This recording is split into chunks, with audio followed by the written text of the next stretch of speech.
우리가 함께 읽어가는 말씀은 사사기 18장 말씀입니다. 17장 어제 읽었던 말씀 그리고 오늘 읽는 말씀이 하나의 연결된 사건으로 기록되는 내용입니다. 이 내용이 우리에게 보여주는 내용은 결론은 무엇이냐면 당시에 종교적인 부패가 얼마나 심각한 상태에 있는가 하는 것을 이 사건이 단적으로 보여주고 있습니다. 우리가 읽은 앞부분 1절 이 말씀에 보면 왜 이 17장에서부터 마지막 21장까지 기록된 이 내용이 왜 사사시대 말기가 아니라 사사시대 비교적 이런 시기에 있었던 일이었는가 하는 것을 우리에게 잘 알려줍니다. 1절 말씀을 한번 보시기 바랍니다. 그때에 이스라엘의 왕이 없었고 단지파는 그때에 거주할 기업의 땅을 구하는 중이었으니 이는 그들이 이스라엘 지파 중에서 그때까지 기업을 분배받지 못하였다. 단지파 사람들이 자신들이 사는 땅을 아직 차지하지 못하는 그런 때에 있었다. 이것이 이 기록된 일련의 사건이 사사시대에 비교적 이른 시기에 있었던 일이로구나 하는 것을 우리에게 보여줍니다. 우리가 처음에 사사기 말씀을 시작하면서 읽었던 1장의 마지막 부분에 보면은 원래 단지파에게 땅이 주어졌는데 그 땅이 어디였냐면 에브라임 지파와 베냐민 지파 사이의 땅을 분배를 받았어요. 그것은 제비를 뽑아서 하나님이 정당하게 자신들에게 기업으로 준 땅이었는데 사사기 1장 마지막 부분에 보게 되면 그곳에 살고 있는 백성들을 가서 쳐라. 그러면 여호와께서 그 땅을 차지하게 하신다 했는데 당시 이 단지파 사람들이 그곳에 머물러 있던 이 아모리 사람들을 두려워했습니다. 그래서 전쟁을 벌이지 않아요. 그러니까 이 단지파 사람들이 그곳에 살고 있던 아모리 족속들에 의해서 오히려 쫓겨나게 돼서 산지에 머무르게 됐다 하는 것. 그 내용이 1장 마지막 부분에 소개가 돼요. 왜 그들이 그 땅을 차지 못했느냐 하는 이유는 하나님의 명령에 대하여 그들이 불순종한 거죠. 그 땅에 차지하고 있는 백성들이 무서워서 이 단지파가 그곳에 전쟁을 벌이지 않았고 결국은 차지하지 못하게 되니까 쫓겨나게 된 거예요. 그러니까 이들이 어디 머물러야 되는데 어떻게 해야 되느냐 해서 하나의 방책을 구하게 되는 내용이 오늘 우리가 읽은 이 앞부분에서 소개가 되는 겁니다. 단지파가 임시적으로 거류하고 있는 곳에서 우리가 머물 만한 땅을 한번 정탐해서 그 땅을 차지하자라는 생각을 가지고 용맹스러운 5사람을 땅을 정탐하도록 보내게 됩니다. 2절 말씀에 너희는 가서 땅을 살펴보라 이런 명령을 내려요. 그러다가 이 5명이 어디를 가게 되냐면 에브라임 산지에 있는 미가의 집을 들르게 된 것입니다. 거기에서 누구를 만나냐면 어제 우리가 살펴봤던 레위 청년 제사장 그 사람을 만나게 돼요. 그래서 도대체 네가 어떻게 해서 여기 있느냐라고 했더니 그러한 이야기들을 여차저차 이야기를 하게 되죠. 4절 말씀을 한번 다시 보시면 미가가 이러이러하게 나를 대접하고 나를 고용하여 나를 자기의 제사장으로 삼았다. 이렇게 대답을 한 것입니다. 개인을 위한 제사장으로 돈 받고 채용이 됐다. 이렇게 말하는 거죠. 고용이 되었다. 이렇게 말하는 겁니다. 하나님께서 원래 레위 지파를 구별해서 이스라엘 전역에 흩어져서 그들로 하여금 그 살고 있는 그 백성들의 신앙, 그들의 종교를 잘 북돋아 주기 위해서 하나님이 정당하게 세워주신 지파인데 먹고 살 것을 구할 길이 없어가지고 이 레위 청년이 이 미가의 집에 가서 거기에 만든 신당 그리고 신상 앞에서 거기서 제사장 노릇을 하고 있는 거예요. 1년 동안 얼마를 받겠다. 고용이 된 겁니다. 얼마나 이게 우스꽝스러운 일이 아닌지 몰라요. 오늘날 목회자들을 청병하거나 이렇게 할 때도 오늘날의 교회들이 다 어떤 생각을 많이 갖고 있냐면 우리가 고용한다 이런 생각을 가지고 있어요. 마음에 안 들면 이런저런 이유를 들어서 내보내려고 하는 그런 생각을 하는 거죠. 잘못된 그런 모습이에요. 여기서도 자기는 고용됐다 이렇게 말합니다. 그리고 자기의 역할은 그 집의 제사장이다 이렇게 말을 한 것입니다. 그랬더니 이 5명의 용사들이 뭘 묻냐면 우리가 지금 정탑을 하러 가는데 우리 가는 길이 어떤지 한번 좀 알려달라. 이게 잘 될 건지 안 될 건지를 알려달라라고 부탁을 하게 됩니다. 그랬더니 이 청년 제사장이 답변하기를 뭐라고 답변하냐면 하나님께서 말씀하시기를 가는 그 길이 다 여호와 앞에 있다고 말씀하셨다. 평안하게 형통하게 인도하실 것이다 라고 말씀하셨다. 이렇게 이야기를 합니다. 이렇게 말한 것 과연 이것이 정말 하나님께 묻고서 대답한 말인가 라고 말할 때 믿기 어려운 거예요.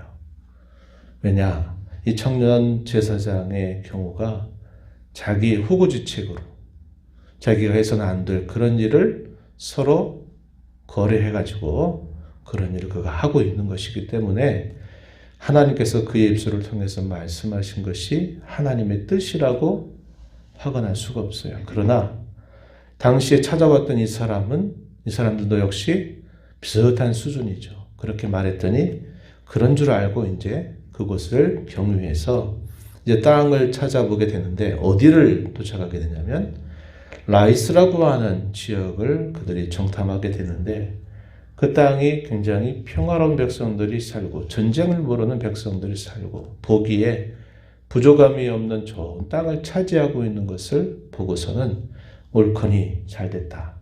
이 땅에 있는 주민들을 쫓아내고 우리가 이 땅을 차지하면 되겠다. 이런 생각을 하게 된 것입니다. 그리고 다시 돌아가서 당시에 이 단지파 사람들이 임시적으로 거류하고 있는 곳 어디였냐면 8절에 보니까 소라와 에스다올이라고 하는 지역입니다. 거기에 임시적으로 거류하고 있을 때 이 5명의 용사들이 찾아가서 우리가 라이스라고 하는 땅을 봤는데 이 땅 참 좋다. 우리가 이 땅을 차지하면 되겠다. 이런 보고를 하게 됩니다. 훗날 우리가 이미 사사기 13장에서 16장까지 읽었던 내용에서 삼손 사사에 대한 이야기 우리가 함께 읽으면서 이 삼손이 바로 이 단지파 출신이고 그가 머물렀던 지역이 바로 이 부분에 있었다는 거죠.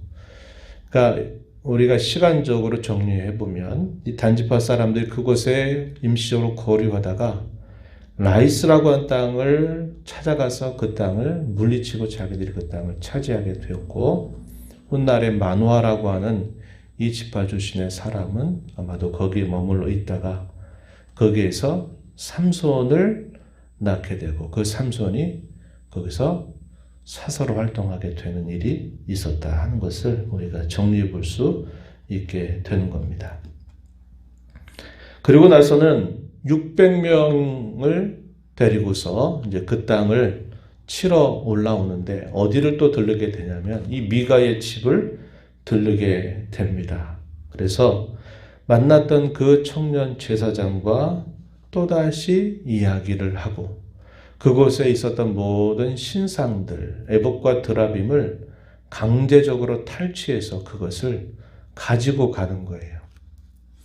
그런 과정에서 뭐라고 이야기를 하냐면 19절 말씀, 읽었던 말씀을 보시면은 그 청년 제사장에게 이 사람들이 이렇게 말합니다. 잠잠하라, 내 손에 입에 대라. 우리와 함께 가서 우리 아버지와 제사장이 되라. 내가 한 사람의 집에 제사장이 되는 것과 이스라엘의 한 지파 한 족속의 제사장이 되는 것 중에서 어느 것이 낫겠느냐. 거래를 하는데 뭐라고 얘기하냐면 야, 네가 미가의 집에 그 한 집에서 제사장 노릇해서 대접받는 것보다 우리 지파 전체를 위해서 네가 제사장 노릇을 하게 되면 더 많은 걸 보상해주고 할 텐데 너 어떤 게 좋은지 결정해라. 이렇게 이야기를 하는 겁니다. 이 말을 들었던 이 청년 제사장은 너무 그 말이 기쁜 거예요. 내가 굳이 이 한 사람 위해서 제사장을 쓸 것이 아니라 지파 전체를 위해서 제사장을 입게 되면 좋겠다. 이렇게 생각을 하고서는 흔쾌히 그것을 수락하면서 그 자신도 그리고 그 미가의 집에 있던 모든 신상들 것들을 다 가지고 함께 그 무리들을 따라서 움직이려고 하는 겁니다. 그때 이 미가가 그 사실을 알고 주위에 있는 사람들을 불러 모아서 찾아온 거예요. 도대체 네가 무슨 권리로 내 것을 이렇게 가져가려고 하느냐라고 그랬더니 이 많은 사람들이 어떻게 했을까요? 힘으로 눌러버리죠. 너 그랬다가 너 죽는다. 그렇게 결국 위협을 당하게 되니까 이들이 결국은 싸우질 못하고 결국은 다 내어주게 되는 상황이 되어버린 것입니다. 그리고 이 600명의 군사들이 이 라이스 땅에 들어가서 거기에 살고 있는 사람들을 다 죽이고 불사르고 하면서 그 땅을 자신들이 차지하게 되고 그 라이스 땅의 이름을 바꿉니다. 단이다. 단으로 자기 지파의 이름을 따서 단성읍이라고 이름을 짓고 거기를 차지하게 되는 겁니다. 그러면서 그 내용들이 마지막 30절, 31절 보게 되면은 그때로부터 단지파 백성, 그 땅에 있는 백성들이 사로잡힌 날까지 이르렀다. 이 말은 상당히 오랜 시간 동안 계속 되었다는 것을 보여줍니다. 사무엘 말기나 사울왕 초기 시대까지 계속적으로 그들이 그곳에 머물면서 그러한 종교 행태를 가지고 있었다 하는 것을 말해주고 있어요. 이러한 일들을 우리가 살펴보면 당시에 사사시대 초기에 있었던 이 일을 많은 사건 가운데 하나님이 기록하게 하신 것은 이 사건 하나만 봤을 때에 사사시대의 종교적인 부패가 어느 정도로 심각했는가, 만연되고 있었는가를 충분히 보여주는 사건이 되었기 때문에 이 사건을 결론 부분에 기록을 하게 하신 것입니다. 종교적인 부패. 또 우리가 이제 내일부터 읽어가는 19장부터 21장에 보게 되면 도덕적인 또 윤리적인 타락의 상태가 얼마나 심각했는가 하는 것을 분명히 보여줍니다. 우리가 이걸 통해서 다시 생각하게 되는 교훈이 무엇일까요? 여호수아와 여호수아 시대에 함께했던 장로들이 살고 있을 때에는 여호와의 이름을 부르고 여호와를 섬겼더라 그랬는데 이들이 떠나가고 나서 일어난 사람들은 여호와를 알지 못하는 세대다. 사사기 초두에서 그 이야기를 해 주었어요. 하나님의 이름은 부르는데 온갖 잡스러운 것들이 거기에 다 함께 있는 거예요. 거기에 우상도 있고 온갖 가나안 종교의 그런 영향들도 뒤죽박죽 섞여서 이게 하나님을 섬기는 종교인지 이방 종교를 섬기는 것인지 분간하실 수 없는 어지러운 상태입니다. 그런데도 당시의 제사장도 그렇고 당시에 권력을 가지고 있는 사람들도 그렇고 하나님의 뜻이 없는 거예요. 자기들 하고 싶은 대로 자기들 원하는 것이 곧 하나님의 뜻인 줄 생각하고 다 자기 소견대로 행하는 그런 시대였다 하는 것을 보게 됩니다. 우리가 이걸 보면서 우리가 하나님의 은혜를 알아서 이렇게 먼저 우리 하나님 누구신가를 알고 우리는 이 인생을 살아가고 있는데 우리의 자녀들이 하나님을 알지 못한다. 우리 다음 세대가 하나님을 믿지 않는다. 그러면 어떤 일이 벌어질까요? 그야말로 이게 신앙인지 아닌지 이방인인지 아닌지 전혀 분간할 수 없는 일이 우리에게 우리 다음 세대에 찾아올 수 있다 하는 것을 보게 돼요. 이것은 우리 개인에게 있어서도 대단히 경각심을 가져야 될 일이 되고 뿐만 아니라 전반적인 세대가 그렇습니다.